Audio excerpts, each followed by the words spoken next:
मैं कृषि मंत्री से जानना चाहूंगा, सीधा जवाब दीजिए, आप बचिए मत, कि आप एमएसपी को कानूनी गारंटी देना चाहते हैं या नहीं देना चाहते। मंत्री जी, एक सेकंड, राम शिव से सवाल पूछ रहे हैं, बोलिए। भगवान राम ने कहा था, शिवद्रोही मम दास कहावा, सोनर सपनऊ मोहि न पावा। सरकार का माननीय सभापति महोदय, प्रधानमंत्री श्रीमान नरेंद्र मोदी जी के नेतृत्व में ये सरकार निरंतर किसान के कल्याण के कामों में लगी हुई है। और मैं आपके माध्यम से सदन को ये बताना चाहता हूं कि एमएसपी की दरें किसान को ठीक दाम देने के लिए लगातार बढ़ाई गई है।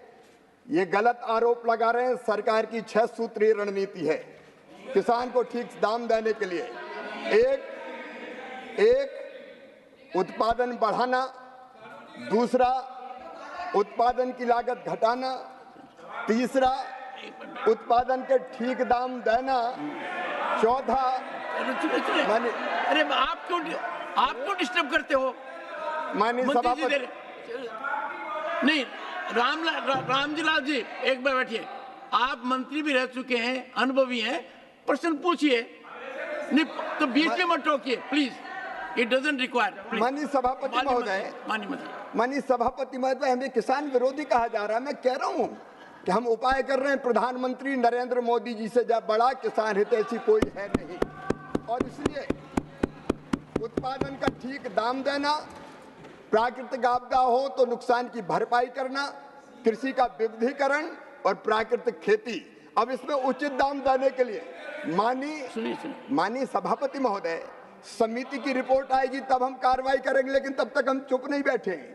मैं आज बताना चाहता हूं, समिति जो एमएसपी के जो दाम हैं, इसी सरकार ने, नरेंद्र मोदी जी की सरकार ने 2013-14 तक बाजरा के 1250 थे, हमने घोषित किए 2625, जौ के 1100 थे, हमने किए 1850, मक्का के 1310 थे, हमने किए 2225, रागी के 1500 थे, हमने किए 4290, गेहूं के 1400 थे, हमने किए 2275, तुअर के 4300 थे, हमने किए 7550। ये 23 फसलों के दाम देख लीजिए। और माननीय सभापति महोदय,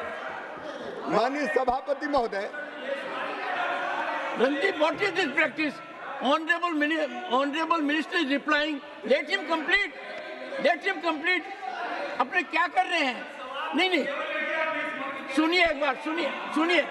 इन्होंने एमएसपी पूछा तो क्या बोले?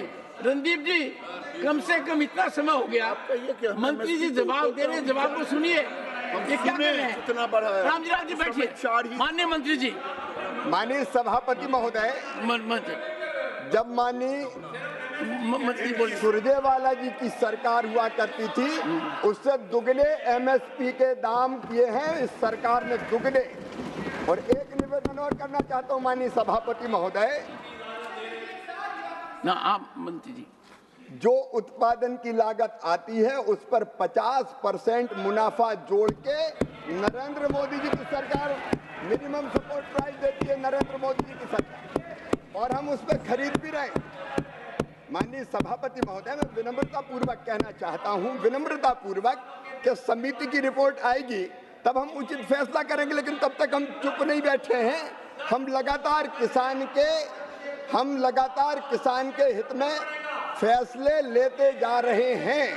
और केवल इतना नहीं, माननीय सभापति महोदय, प्रधानमंत्री किसान सम्मान निधि जैसी योजना, जिसमें सीधे 60,000 करोड़ रुपया हर साल किसानों को देने का काम यही सरकार कर रही है।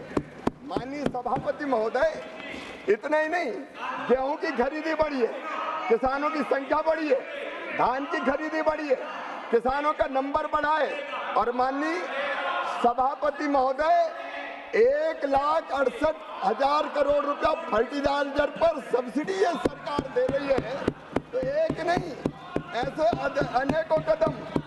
माननीय सभापति महोदय, इसलिए मेरा निवेदन है कि ये सरकार किसानों की सरकार है, किसानों के हित में हम फैसला लगातार कर रहे हैं, और भी विचार आवश्यक है उस पर सरकार प्रधानमंत्री नरेंद्र मोदी जी के नेतृत्व में गंभीर है, और उचित कदम समिति की रिपोर्ट आने के बाद उस पर हम विचार करेंगे। Supplementary number 3 M Shanmugam. Sir, tea and coffee. Shanmugam ji. Tea and coffee is very essential for Yes. everyone in the country. Yes. It is a very long pending demand that the tea and coffee should be included in the essential commodities, because there is no MSP for the tea and coffee. The planters are all demanding this one. What is the progress of this government regarding the inclusion of the tea and coffee in the MSP? Very good. मंत्री जी बहुत अच्छा प्रश्न पूछा है, और T और coffee के किसानों के लिए बहुत सार्थक प्रश्न पूछा है। I appreciate the honourable member for focusing in a very constructive manner for welfare of the farmers and workers in both T and coffee trade. Please honourable मंत्री क्वेश्चन माननीय सभापति महोदय, मैं माननीय सदस्य की भावना का स्वागत करता हूं, लेकिन एमएसपी अभी 23 फसलों पर दी जा रही है, ये विषय और चाय और कॉफी का विषय पीयूष गोयल जी का मंत्रालय देखेगा। मंत्री जी मैं एक बात और कहता हूं जी, मैंने सुनिए एक सेकंड जी जी, मैंने जब मंत्रालय का विभाजन हो गया तो माननीय पीयूष गोयल जी को आधिकारिक रूप से बुलाया, और मैंने पीयूष गोयल जी को कहा कि आपके नीचे 1.5 दर्जन जो उपक्रम हैं उनमें ज़्यादा कृषि से भी जुड़े हुए हैं, और आपको ध्यान है टी बोर्ड का, कॉफ़ी बोर्ड का, रबर बोर्ड का, अपेडा का किया, और मैं वेलकम करूंगा सदस्यों से, और इस विषय के ऊपर कोई प्रस्ताव आएगा I will have half an hour discussion on this. और ये बहुत अच्छा सुझाव माननीय मेंबर ने उठाया है। I congratulate the member for raising a genuine point in favour of farmers, for traders, for workers, क्योंकि मैंने देखा चाय में वैल्यू एडिशन नहीं हो रहा है, वैल्यू एडिशन और लोग करते हैं बाहर में, तो let us cooperate like this. तो माननीय मंत्री जी, मैं उम्मीद करता हूं कि कृषि मंत्रालय and ministry of commerce will get together and come back to this house in the next session what step they have taken with respect to the supplementary raised by the honorable member.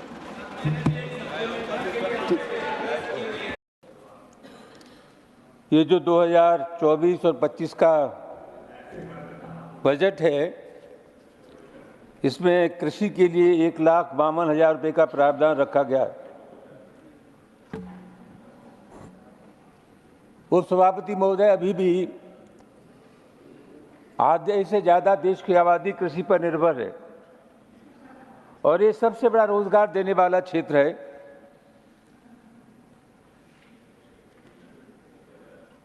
कहा कुछ भी जाता रहा हो, लेकिन मेरा आरोप है कि कृषि की उपेक्षा हुई। 1919-20 के बजट में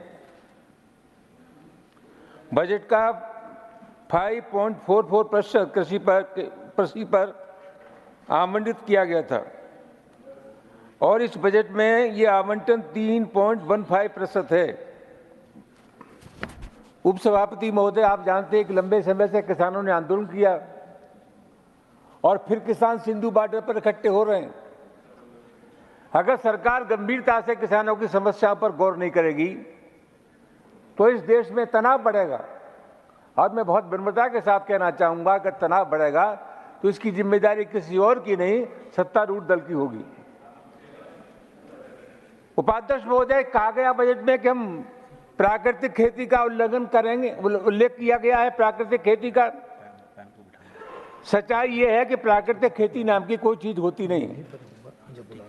जहां तक न्यूनतम समर्थन मूल्य का सवाल है, सभापति महोदय, किसानों के आंदोलन के बाद 22 जुलाई 2022 को एक कमेटी बनी, उसकी सिर्फ 6 मीटिंगें अब तक हुई हैं। कोई समयबद्ध कार्यक्रम किसानों की समस्याओं को हल करने का सरकार के पास नहीं है। मैं विनम्रता के साथ अध्यक्ष महोदय आपके मार्फत कहना चाहूंगा पिछले 7 वर्षों में जीएसटी का जो कर संग्रह है वो 170% बढ़ गया है। जीएसटी का 67% हिस्सा 50% गरीब लोगों से मिलता है। जीएसटी का कर संग्रह बढ़ गया लेकिन महंगाई बढ़ी है। छोटे व्यापारियों से को जीएसटी से नुकसान हुआ है और इतने कर संग्रह के बावजूद भी उपसभापति महोदय राजस्व घाटा क्यों है? दिसंबर 2023 के मुताबिक 20 से 24 वर्ष तक के युवा 44% बेरोजगार थे। 25 से 29 वर्ष तक के 14% युवा हमारे देश में बेरोजगार हैं। सभापति महोदय, शांता कुमार कमेटी सरकार ने बनाई थी और शांता कुमार कमेटी की ये सिफारिश है, शांता कुमार कमेटी का ये निष्कर्ष है कि हमारे देश में सिर्फ 6% किसानों को न्यूनतम समर्थन मूल्य का लाभ मिलता है। 94% किसान को खुले बाजार में अपना उत्पाद बेचना पड़ता है। सभापति महोदय, जो सार्थक प्रयास कृषि को समृद्ध करने के लिए हमारे देश में होना चाहिए वो नहीं हो रहा है।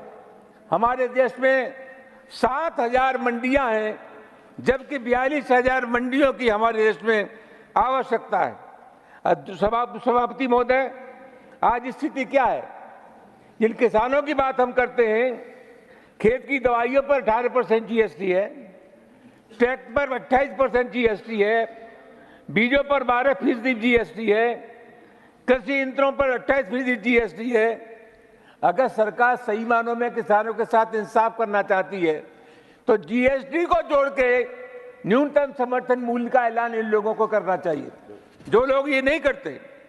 उपसभापति महोदय, सरकार कहती है किसान अपनी फसल चाहे जहां बेच सकता है।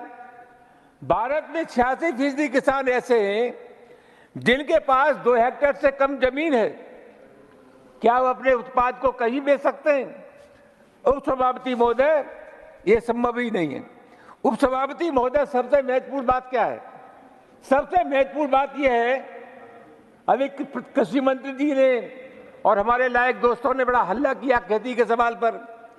न्यूनतम समर्थन मूल्य तय करने वाली जो कमेटी है, उपसभापति महोदय, वो कृषि मंत्रालय के अधीन एक संयुक्त सचिव उसका अध्यक्ष होता है। उसमें कृषि वैज्ञानिक नहीं है, किसानों के नुमाइंदे नहीं है।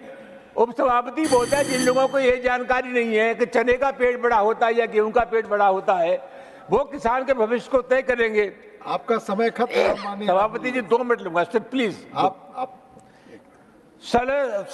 उपसभापति महोदय, किसान को अधिक उत्पादन का लाभ मिलेगा ये संभव नहीं है। खाद्य के भंडारण की व्यवस्था हमारे देश में नहीं है। अभी कहा गया किसान बहुत खुशहाल है। महाराष्ट्र में जनवरी से जून तक 1267 किसानों ने आत्महत्या की है। सभापति महोदय, सबसे महत्वपूर्ण सवाल है, इस देश में जो विकास का मॉडल इख्तियार किया गया, मैं किसी की आलोचना नहीं करना चाहता, लेकिन जब तक कृषि पर आधारित बजट और श्रम पर आधारित उद्योग हमारे देश में नहीं लगेंगे, इस देश के हालात को सुधार नहीं जा सकता। बजट से बहुत लोगों को अपेक्षाएं थी, किसानों को, मजदूरों को, गरीबों को, लेकिन बजट ने आम लोगों को निराशा ही किया है। और उसके संदर्भ में उपसभापति महोदय, मैं कहूं तो बिल्कुल ठीक है, मुंतजिर थे आमदे फसले बहार के, मुंतजिर थे आमदे फसले बहार के, ऐसी बहार आई कि गुलशन जला दिया। बहुत बहुत धन्यवाद। बहुत धन्यवाद माननीय रामजी लाल। लागत पर 50% मुनाफा देकर समर्थन मूल्य घोषित करना चाहिए। यूपीए की सरकार ने, जब मनमोहन सिंह प्रधानमंत्री थे, उन्होंने साफ तौर पर यह कैबिनेट नोट है, मैं इसको सामने सदन के रखना चाहता हूं। इन्होंने ये कहा कि एमएसपी को उत्पादन की भारित औसत लागत से 50% अधिक तय करने की सिफारिश पर यूपीए सरकार ने कैबिनेट में यह कहते हुए स्वीकार नहीं किया कि सीएसीपी द्वारा प्रासंगिक कारकों की व्यवस्था पर विचार करते हुए एक वस्तुनिष्ठ मानदंड के रूप में एमएसपी की सिफारिश की गई है। इसलिए लागत पर कम से कम 50% की वृद्धि निर्धारित करना बाजार को विकृत कर सकता है। Put it on the table of the House. Honorable Minister, put it on the table of the House. During the day. इन्होंने स्वामीनाथन आयोग की सिफारिश स्वीकार करने से इनकार कर दिया। ये कांतिलाल भूरिया जी का जवाब तत्कालीन कृषि मंत्री, उन्होंने कहा कि स्वीकार नहीं किया जा सकता। सम्मानित शरद पवार जी का जवाब, जो सरकार में मंत्री थे, उन्होंने भी कहा कि सरकार सीपी की सिफारिशों के आधार पर एमएसपी तय करती है और इसलिए पहचानने की आवश्यकता है कि उत्पादन लागत और एमएसपी के बीच कोई आंतरिक संबंध नहीं हो सकता और उन्होंने इनकार कर दिया, इसको स्वीकार नहीं किया। ये मंत्री केवी थॉमस का जवाब, इस सिफारिश को सरकार ने स्वीकार नहीं किया है क्योंकि एमएसपी की सिफारिश कृषि लागत और मूल्य आयोग द्वारा वस्तुनिष्ठ मानदंडों के आधार पर प्रासंगिक कारकों की विविधता पर विचार करते हुए की जाती है। ये कैबिनेट नोट इनकी सरकार का, माननीय सभापति महोदय, मैं रखता हूं, लेकिन कैबिनेट नोट में इन्होंने राष्ट्रीय किसान आयोग द्वारा राष्ट्रीय नीति में शामिल न की गई सिफारिश, जब ये सिफारिश की गई कि एमएसपी उत्पादन की भारित औसत लागत से कम 50% से अधिक होना चाहिए, कैबिनेट नोट में ये लिखा एमएसपी की सिफारिश सीएससीपी द्वारा संबंधित घटकों की किस पर विचार करते हुए बस्ती पूरक मानदंड पर की जाती है, अतः लागत पर कम से कम 50% की वृद्धि निर्धारित करने से मंडी में विकृति आ सकती है। कुछ मामलों में एमएसपी व उत्पादन की लागत के बीच मैकेनिकल लिंकेज प्रति उत्पादक हो सकता है, इसलिए स्वीकार नहीं की जा सकता। ये इनका चेहरा है, ये मैं पटल पे रखता हूँ, बचा के रख ये ले जाओ, ये दे दिए, वो दे दिए, ये भी दे दिए। ये इनका असली चेहरा है। ये किसान के नाम पर माननीय सभापति महोदय केवल राजनीति करना चाहते हैं। ये देश को अराजकता में झोंकना चाहते हैं। लेकिन मैं पूरी जिम्मेदारी के साथ कृषि मंत्री के रूप में कहता हूं, प्रधानमंत्री जी के नेतृत्व में खेती को लाभ का धंधा बनाने में और किसानों की आमदनी दुगनी करने में कोई कसर नहीं छोड़ेंगे। हम दिन और रात काम करेंगे। कई फैसले लिए हैं और आगे भी किसान हितैषी फैसले लिए जाते रहेंगे। धन्यवाद माननीय सभापति महोदय।